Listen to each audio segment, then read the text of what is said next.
Before we get started in this course, let's make sure we have a recent version of Node.js on our machines. If you don't have it installed already, please check the lesson description below to get it set up, or visit the official website at nodejs.org. We can check what version of Node we have installed at any time by opening up our terminal and entering node-version.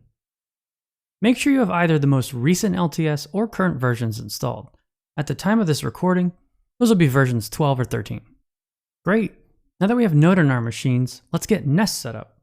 Let's install the Nest command line interface, or CLI, by entering npm i-g at nestjs/cli.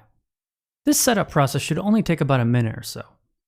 We have the CLI already installed, so we'll skip ahead, but if you're following along, pause the video and come back when everything's finished.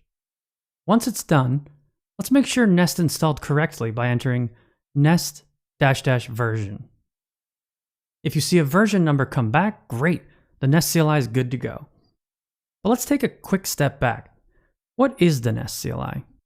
Well, the CLI is a companion tool for Nest.js that helps us generate files, run, compile, and even bundle our applications. It's packed with a lot of great commands, but don't worry, you don't have to memorize them all. Just use the command nest-help at any time to help you visualize all of the great things you can do with the Nest CLI.